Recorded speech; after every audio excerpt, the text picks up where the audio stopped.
उत्तर प्रदेश में 9 सीटों पर होने वाले विधानसभा चुनाव की तारीख बदल गई है।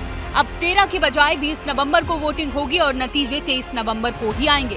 लेकिन जिस तरह से तारीख में बदलाव हुआ उसको लेकर सियासी गर्मी भी बढ़ गई है। और अब अखिलेश यादव ने ट्वीट किया है कि टालेंगे तो बहुत बुरा हारेंगे। दरअसल समाजवादी पार्टी इसे हार का डर बता रही है, तो कांग्रेस चुनाव आयोग की निष्पक्षता पर सवाल उठा रही है। कोई हलचल मची हुई है, तो 20 नवंबर को चुनाव होंगे। अब 13 तारीख की जगह अगर कोई सबसे चालू पार्टी है तो मैं समझती हूँ भारतीय जनता पार्टी है, क्योंकि वो जानती है कि लोगों का ध्यान कैसे भटकाना चाहिए। दरअसल भारतीय जनता पार्टी उपचुनाव में बुरी तरह से हारने जा रही है, इसलिए परेशान है और चुनाव आयोग पूरी तरह से भारतीय जनता पार्टी का सपोर्ट कर रहा है। उनके मनचाहे हिसाब से चुनाव तय कर रहा है, उनके मनचाहे हिसाब से डेट दे रहा है। ये चुनाव आयोग की निष्पक्षता पर बहुत बड़ा प्रश्न चिन्ह है।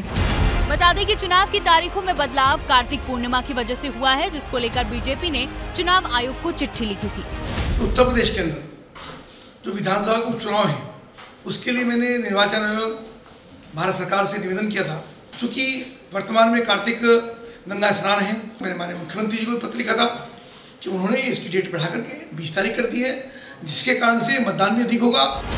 अब विपक्षी पार्टी सवाल उठा रही है कि कार्तिक पूर्णिमा की तारीख तो पहले से तय थी, फिर बाद में बदलाव क्यों किया।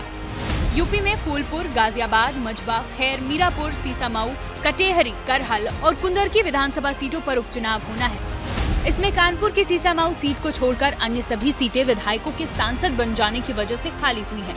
इन सभी सीट पर नामांकन की तारीख पूरी हो चुकी है।